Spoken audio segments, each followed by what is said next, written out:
Good morning, Alex and friends. I'm Grace. Today is Tuesday, December 30th, 2025, and you're listening to Alex's News.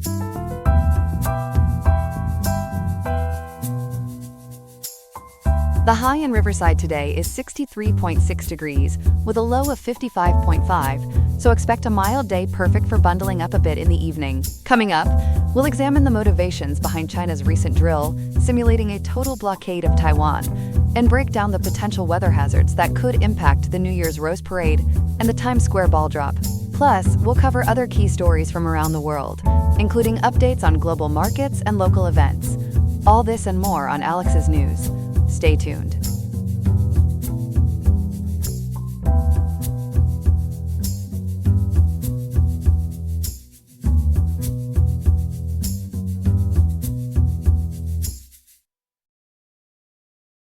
Good morning. China just wrapped up a second straight day of military drills encircling Taiwan, and the timing is raising tensions. Ethan's here to walk us through what happened and why it matters. Morning, Grace. China's People's Liberation Army finished what it called Justice Mission 2025, a two-day exercise that ran yesterday and today. According to ABC News and the Associated Press, it was one of the most sweeping blockade rehearsals yet, with warships, fighter jets, bombers, and even the Chinese Coast Guard tightening a ring around the island. Beijing framed it as a stern warning to so-called Taiwan independence forces. But the drills also disrupted civilian flights and shipping, and drew wide international scrutiny. You said blockade rehearsal. What did that look like on the water and in the air? The PLA's Eastern Theater Command put ships north and south of Taiwan to simulate cutting off the deepwater ports at Keelung and Kaohsiung. The Washington Post reports they combined anti-submarine work, cordoned shipping lanes, and joint strike practice, with long-range rockets fired from the coast of Fujian. ABC News, citing AP reporters in Taipei and Hong Kong, says amphibious elements trained with vessels like the Type 075 assault ship Hainan and a Type 052D destroyer. For the first time in this scenario, China's Coast Guard ran what it called law enforcement patrols, which functioned as a dress rehearsal for isolating Taiwan's economy.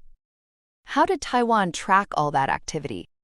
Taiwan's defense ministry released detailed counts that underscore the scale. Between 6 a.m. yesterday and 6 a.m. today, it detected about 130 Chinese aircraft, 14 military ships, 8 other official vessels, and even a military balloon. By mid-afternoon today, officials tallied 71 aircraft, 13 military ships, 15 Coast Guard vessels, and 4 additional warships in the Western Pacific, and said 90 aircraft crossed the Taiwan Strait's median line, which is usually respected in peacetime. The Guardian notes that Beijing has been crossing that line more often, but this pace and proximity were unusually bold. You mentioned rockets from the mainland. How close did those land? Taiwan's intelligence chief for the military, Lieutenant General Shi Jisheng, said 27 rockets from PCH-191 launchers splashed down inside Taiwan's 24 nautical mile contiguous zone near places like Pingtan Island and Shishi along China's coast. According to analyses cited by the Washington Post and The Guardian, none entered Taiwan's 12 nautical mile territorial waters, but the designated drill zones overlapped that sovereign band on paper. Xie called the splashdowns a psychological ploy, aimed at sapping public confidence by pressing as close as possible without triggering a direct violation. He also said, quote, China's forces are not the strongest, end quote, but they are getting bolder in their provocations. How did China set up the airspace and sea closures for this? Beijing issued a notice to airmen yesterday morning designating 7 temporary danger zones that ran from 8 a.m. yesterday to 6 p.m. today with no altitude cap. The polygon of zones effectively encircled Taiwan from roughly 21 to 26 degrees north and 119 to 123 degrees east, overlapping several international air routes, according to AP reports syndicated by Yahoo News. Maritime safety warnings mirrored the airspace limits, emphasizing live fire and blockade simulation. State outlets like Xinhua and CCTV announced the drills were complete this evening and that those restrictions were lifted at 6 p.m. local time. What did that do to regular travel and commerce today? It was messy. Taiwan's Civil Aviation Administration counted 941 flights disrupted overall across the two-day window, with more than 150 delays, revisions, or cancellations today at Taoyuan, Songshan, Kaohsiung, and Taichung. Airlines, including China Airlines, EVA Air, Starlux, Tiger Air Taiwan, and Uni Air had to reroute or scrub services, and routes to Matsu were fully canceled while Kinmen flights were halted until after six-page MNPR affiliates and the AP note that Taiwan's transportation minister blasted the 24-hour notice as a breach of the international aviation norm of roughly 7 days, and said detours added fuel costs and 30 to 60-minute delays for more than 106,000 passengers. And at sea? Shipping felt the squeeze as war risk premiums ticked up, and some vessels plotted wider loops around the strait. Investing.com and Global Banking and Finance Review reported that, while routes resumed after the zones lifted this evening, the risk pricing remains elevated. Taiwan's fishing industry took an immediate hit as well. ABC News quoted the Keelung District Fishermen's Association saying hourly radio warnings since yesterday kept boats in port, causing substantial losses at the peak of their work week. Did daily life on the island show signs of panic? Not really. The Guardian noted that the Taiwan stock index actually hit record highs yesterday, suggesting investors see both resilience and a degree of normalization of these pressure tactics. On the streets, the mood was more stoic than frantic, even as people saw delays and heard the constant alerts. That posture fits with what Taipei calls a calm, steady response to coercion. What are Chinese officials saying about their goals? PLA spokespersons declared the drills delivered their desired effects, touting integrated containment and control and deterrence beyond the island chain. Xinhua ran a commentary late yesterday titled Hammers of Justice that accused President Lai Ching-te of chaining Taiwan to a catastrophic secessionist chariot. The argument cites Lai's December 4th video remarks at the New York Times Dealbook Summit, his push for a special defense budget, and his disputes with the opposition over legislation. Independent analysts, quoted by Al Jazeera and the Washington Times, counter that Beijing is inflating routine policies into red lines to justify escalation and personalize attacks on Lai, much as it did with former President Tsai Ing-wen. How has Lai responded since yesterday? He condemned the maneuvers as reckless and a blatant provocation against international order and called China the biggest destroyer of peace, language reported by the AP and NPR affiliates on the island. At the same time, he pledged no escalation, saying Taiwan would respond with prudence and resolve. Militarily, Taiwan scrambled fighters like Mirage, 2,000 jets, sent Navy ships to shadow Chinese vessels one-to-one, and readied coastal missile batteries, but avoided risky counter-moves that could spiral. Did the United States move any ships or make new commitments? Not in the strait itself. CBS News and the Washington Post report, President Donald Trump, speaking from Mar-a-Lago yesterday, downplayed the risk and said he had a great relationship with Xi Jinping and was not worried about an imminent attack. U.S. law still obligates support for Taiwan's self-defense, and Washington recently approved an $11.1 billion arms package that prompted Chinese sanctions on 20 defense firms and 10 executives, but carrier groups stayed put in nearby waters, with the USS Abraham Lincoln in the South China Sea, the USS George Washington in Yokosuka, and the USS Tripoli in Sasebo. How did regional allies react? Japan's new Prime Minister, Sanae Takaichi, has warned that Tokyo would intervene if China attacked, a stance that drew a sharp rebuke from Beijing. Channel News Asia and Japan Today say Chinese Foreign Minister Wang Yi accused Japan of reviving militarism and challenging the post-war order. The European Union and the G7 expressed deep concern about destabilization, and the Interparliamentary Alliance on China called the drills a breach of norms, according to The Guardian and Australia's SBS. Put this in historical context for us. How new is this kind of exercise? The pattern goes back decades, but the scale and realism have accelerated since 2022.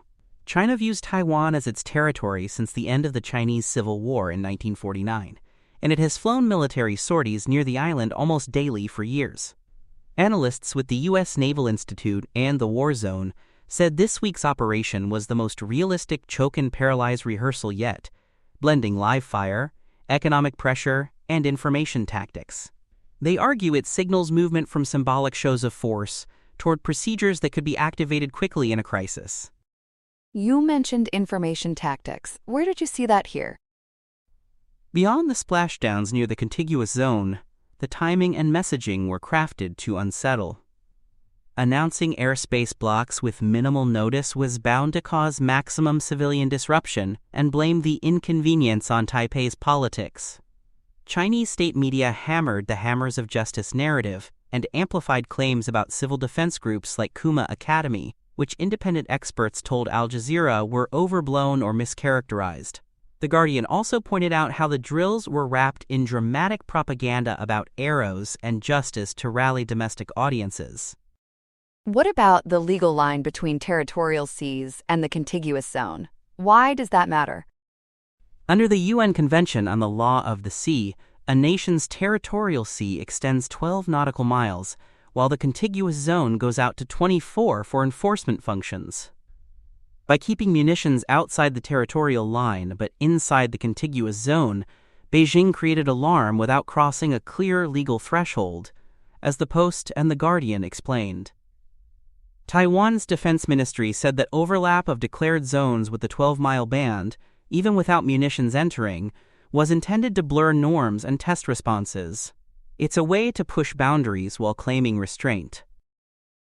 Did Taiwan lodge any formal complaints or take diplomatic steps? Taipei protested via established channels and publicly called for international support to deter coercion. It emphasized adherence to the status quo and urged Beijing to stop unilateral changes that threaten peace, messaging echoed by NPR and AP coverage. Taiwan also briefed foreign partners on flight and shipping impacts, highlighting how short-notice restrictions violate civil aviation practices and endanger commercial traffic. The tactic is to make this a shared problem, not just a cross-strait spat. How did markets outside Taiwan read all this? The immediate reaction was measured. While Taiwan's equities held firm, global insurers and shippers started recalculating premiums for voyages near the strait, according to Global Banking and Finance Review. Energy traders also watched for delays in LNG traffic, though no major disruptions were reported by this evening. The broader takeaway is a modest uptick in geopolitical risk pricing, even as normal routes resume. Where does this leave the United States-China-Taiwan triangle as we close the year? More brittle and more normalized at the same time. The AP's syndication of this story across ABC and Yahoo News underscores how routine these crises feel, yet they still carry real collision risks when aircraft cross the median line in such large numbers. CBS News and CTV News also noted the absence of an immediate Allied naval surge, which some analysts attributed to President Trump's softer tone yesterday, a choice that may reduce short-term escalation but could invite more tests. Analysts warn that a new normal of coercion erodes red lines over time, making miscalculation more likely. Any sign China might extend or repeat these drills soon? Not immediately. State media said tonight that the mission was accomplished and the zones were lifted at 6-page M with no extension announced. However, the Institute for the Study of War and the Global Taiwan Institute told outlets like Al Jazeera that the bar for running these rehearsals is getting lower, so another round could be triggered by relatively minor political moves in Taipei or Washington. In other words, the playbook is written and ready. What should we watch for in the coming days? Watch the tempo of median line crossings and the presence of Chinese Coast Guard cutters around key shipping approaches. The Washington Post notes that bringing the Coast Guard into a quasi-military role is a significant shift that could become a persistent tool below the threshold of war. Also keep an eye on how Taiwan enforces its own safety zones for fishermen, and whether it seeks compensation or relief for those losses, which ABC News highlighted. Finally, any new U.S. arms announcements or Japanese statements could become the pretext for the next round. Before we let you go, what's the bottom line from these 2 days? China showcased a sophisticated blockade rehearsal designed to squeeze Taiwan without firing into its territorial waters, while signaling it can disrupt global traffic with little notice. Taiwan responded with calm tracking and limited countermeasures, and its public largely kept steady even as flights and ships were delayed. Internationally, concern rose, but concrete action was restrained, leaving Beijing to declare success and step back on its own timetable. As of tonight, the drills are over, but the message lingers. This is practice for pressure that could return any time. Ethan, thanks for breaking that down. We'll keep watching for any new moves overnight. Good morning. As we count down to New Year's, two iconic celebrations are at the mercy of the weather. Chloe, walk us through what Pasadena and New York City are facing. We've got a soggy west and a frozen east, Grace. In Pasadena, forecasters are calling for a very high chance of rain right during the Rose Parade on New Year's morning, something that almost never happens. The Associated Press, in a story posted on clickorlando.com over the weekend, says rain has fallen during parade hours only about 10 times in more than a century, with the last real soaker in 2006. Meanwhile, in Times Square, New York City is bracing for mid to low 20s by midnight and wind chills near the teens, according to the National Weather Service and summaries flagged by the Chicago Tribune today. Let's start in Pasadena. How unusual would this rain be? It would be historic by Rose Parade standards. The Tournament of Roses loves to tout its sunny reputation, and the AP notes that since the 1890s, measurable rain during the actual parade window has been recorded only about 10 times, and not once since 2006, because of the Sunday rule that pushed a wet New Year's Day in 2023 out of the parade window. The Los Angeles Times points out that this year's forecast is not a sprinkle thread either, with the National Weather Service putting the probability around the 90s for showers during parade time. That would end a roughly 20-year dry streak for parade hours, if the rain hits while floats are rolling. What exactly does the forecast say for parade morning? The National Weather Service, as cited by Pasadena Now and the LA Times today, expects light rain to creep in late tomorrow night, then turn into steady showers from about 8 in the morning through midday on New Year's. Pasadena could see roughly half an inch to an inch, with southerly winds at 15 to 20 miles an hour and gusts that could touch 30. Temperatures will sit in the low 50s during the parade and climb toward the low 60s by afternoon, which feels chilly when you are soaked. Organizers worry less about the temperature and more about water weight on petals, and how gusts can push tall floral structures. Remind us what's at stake. This parade is massive. It is one of the most watched New Year's traditions in the country. The parade has run since 1890 and now precedes the Rose Bowl college football playoff semifinal, which this year is Indiana against Alabama on New Year's afternoon. According to the LA Times, more than 700,000 people typically line the 5.5-mile route along Colorado Boulevard, and tens of millions watch on television worldwide. This year's theme is, fittingly, the magic in teamwork, with Irvin Magic Johnson serving as Grand Marshal and about 18 million balloons dressing nearly 40 floats from big brands to local cities. Given that, how are they preparing for a wet start? They plan for rain even when they do not say the word, and that is not me being clever. A Tournament of Roses spokesperson told the AP, quote, "We try not to say that word around here," end quote, but confirmed they are in rain mode. Float builders use water-resistant adhesives for seeds and bark, and they favor durable flowers like carnations and chrysanthemums, with roses tucked into tiny vials so they do not wilt.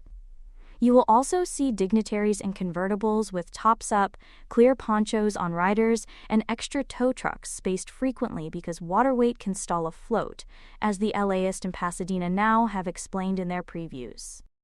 Does that mean the parade could be canceled or delayed? It is a rain or shine event, and it has never been canceled for weather. The tournament's records, as cross-checked by the LA Times, show that the parade has only been postponed during World War II and once for the pandemic in 2021, but not for storms. They do have safety triggers, though.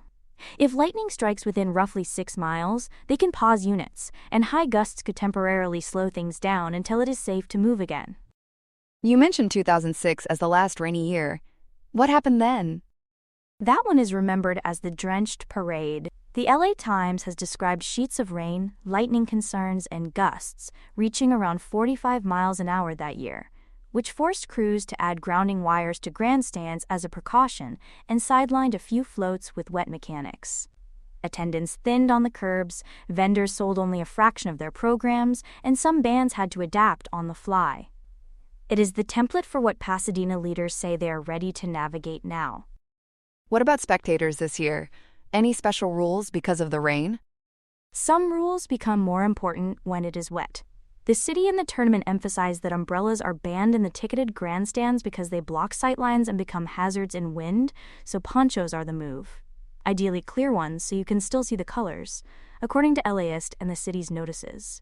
Overnight curbside camping starts at noon tomorrow, but there are no tents, sofas, or ladders allowed, and belongings must stay at the curb until 11 at night. City advisories also warn that the big grass parking lots near the Rose Bowl could be slick or limited after recent storms, so they recommend the Metro A line, shuttles from the Parsons lot, or paved garages.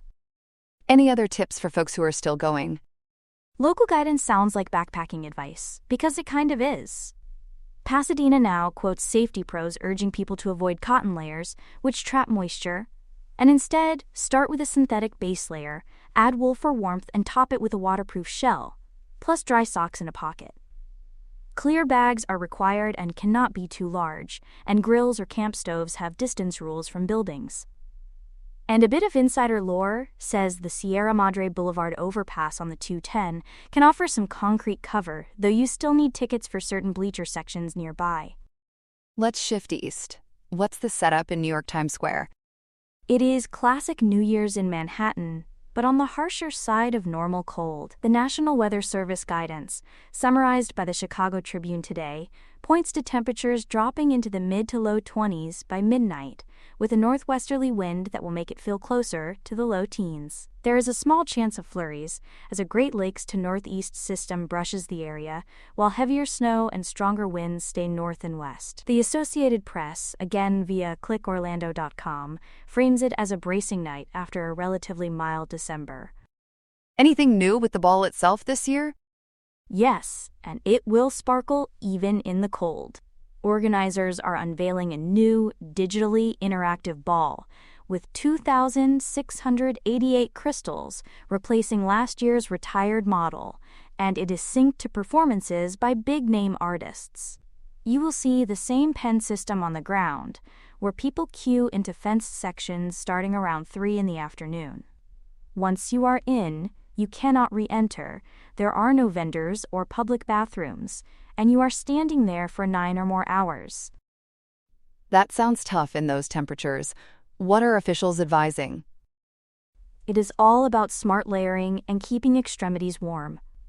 Weather Nation and regional outlets like Mid-Hudson News remind people to use moisture-wicking base layers, an insulating middle, and a wind and water-resistant outer shell, with good socks, thermal insoles, and chemical warmers for hands and feet. Hats, gloves, and scarves are non-negotiable, and you want to hydrate before you enter because it is hard to leave and return. Security rules also matter: no umbrellas, no big bags, and no alcohol, which can make you feel warm while actually increasing risk in the cold. How big is the security footprint this year? Massive as usual. The New York Police Department deploys thousands of officers with drone support and a maze of barriers to manage the crowd and protect the perimeter, something city officials reiterate every year leading into the event. The AP says the layout and screening are designed to keep the pens orderly and prevent last-minute surges. It is a long, controlled wait, and that is by design. We have talked about weather extremes. Is climate variability part of this story? Meteorologists are careful not to pin single events on climate change, but the pattern matters. The AP and the LA Times both frame this week as another example of broader winter volatility, with multiple storms slamming the West Coast, while the Great Lakes and Northeast toggle between thaws and sharp cooldowns. You see that contrast vividly on this holiday, with Pasadena confronting an almost unheard-of parade-hour rain, and Times Square slipping into a biting but familiar freeze. Organizers in both places say the show goes on, but the checklists are changing. Back to Pasadena for a moment. How might the weather affect the Rose Bowl game itself? The field at the Rose Bowl has excellent drainage, and game time is later, when the heaviest showers may be tapering. Tournament officials tell fans to expect a wet walk and possibly muddy grounds at Brookside, but football should be able to proceed on schedule. The AP notes lightning is the main wild card that could trigger a delay, but that is not the base case as of this morning. For Indiana and Alabama, ball security could be the bigger storyline if the turf stays damp. What about those marching bands and equestrian units in the parade? Can they handle a downpour? They can, with some adjustments learned the hard way in 2006. Band directors tell LAists their woodwind players bring plastic reeds so they do not warp. Percussion crews prep towels, and uniforms get rain covers that still meet appearance rules. Equestrian teams practice in wet footing and adjust gaits if the asphalt is slick, prioritizing control over speed. The tournament also staggers tow vehicles, so any stalled float does not clog the route for long. Are there any indicators of how attendance might be affected in both cities? In Pasadena, rain historically thins the curbside crowd but does not empty it, especially if the showers are more steady than violent, according to LA Times retrospectives. Ticketed grandstands tend to hold because travelers plan months in advance, though you will see more ponchos than parasols. In New York, cold alone rarely scares away the core, but no bathrooms and long waits mean casual attendees peel off early if the wind stiffens. TV viewership, of course, often climbs when the weather turns harsh, which networks do not mind. If someone is deciding between braving the elements or watching from home, what's the bottom line? Preparation is the difference between misery and memory. In Pasadena, if you wear the right layers, pack dry socks and a phone in a waterproof pouch, and leave the umbrella behind, you can still enjoy a rare, rain-kissed version of a tradition that almost never looks like this. In New York, plan to move your toes and fingers regularly, protect your face from wind, and decide early whether you are truly up for 9 hours in sub-freezing feel-like temperatures. And remember, both events are blanketed by broadcasts, so there is no shame in a couch and cocoa this year. Any last timing notes people should know, since today is Tuesday, December 30th? 2 quick ones.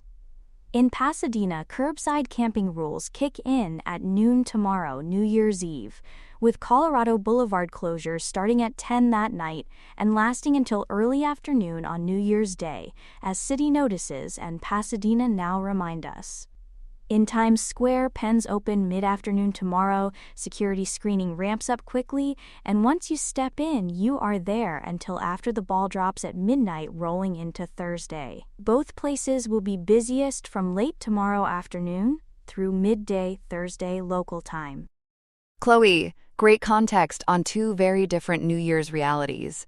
Thanks for helping folks plan smart and stay safe out there. Happy to help. Grace, whether you are dodging raindrops in Pasadena or bundling up in Times Square, a little preparation goes a long way. And if the clouds cooperate even a bit, we may still get the magic both cities are promising to kick off 2026. Here are some other headlines. Saudi jets turned Mukalla from port of call to port of conflict, striking what Riyadh says was a UAE-delivered cache of weapons and combat vehicles bound for the STC. The Saudi press agency labeled Abu Dhabi's actions extremely dangerous. The Associated Press says Yemen's government declared a state of emergency, canceled its security pact with the UAE, and ordered Emirati forces out within 24 hours. The UAE denies it armed allies, saying the vehicles were for its own units, but tracking cited by The Guardian traces the shipment to Fujairah. With STC gains in Hadramaut, the coalition phrase as a 72-hour border blockade threatens Red Sea aid and trade. Tempers flare as allies trade barbs and blame. Moscow's new calling card is hypersonic. Russia says its nuclear-capable Oreshnik system is now on duty, with mobile launchers debuting in Belarus after 2024 trials. President Lukashenko says up to 10 units will be stationed there, analysts pointing to the former Krychev airfield. Range is roughly 5,000 kilometers, strikes across Europe in under 20 minutes, giving the Kremlin leverage as peace talks hosted by President Donald Trump hit crunch time. It also checks a Putin pledge to modernize strike forces after treaty limits unraveled, leaving Western defenses in a game of catch if you can. Earth's thermostat keeps clicking up. WWA and Copernicus say 2025 ranked among the 3 hottest years and marked the first 3-year average breach of 1.5 degrees Celsius from 2023 to 2025. Despite a cooling La Niña, greenhouse gases kept the heat on. Researchers tallied 157 extreme events, including European heat waves linked to over 24,000 deaths and supercharged floods in Southeast Asia. The policy barometer is falling too. After COP30 failed to clinch a firm fossil fuel phase-out, climate-vulnerable nations warn we're nearing the red line where adaptation meets physical and financial limits. Once-in-a-century disasters are arriving once in a decade and sooner. Back to the peace table seesaw. The Kremlin says it will harden its terms after an alleged Ukrainian drone attack on Putin's Valdai residence. Foreign Minister Sergei Lavrov claimed 91 drones were intercepted. The Defense Ministry logged 18 in Novgorod. Zelensky and his foreign minister call it a fabrication meant to tilt talks and justify future strikes. Independent analysts and local residents report no explosions or debris. Talks billed as in their final stage wobble. Trump voices anger but notes scant evidence, and the UAE's condemnation adds diplomatic drag. In Washington, DOGE fetched sweeping cuts.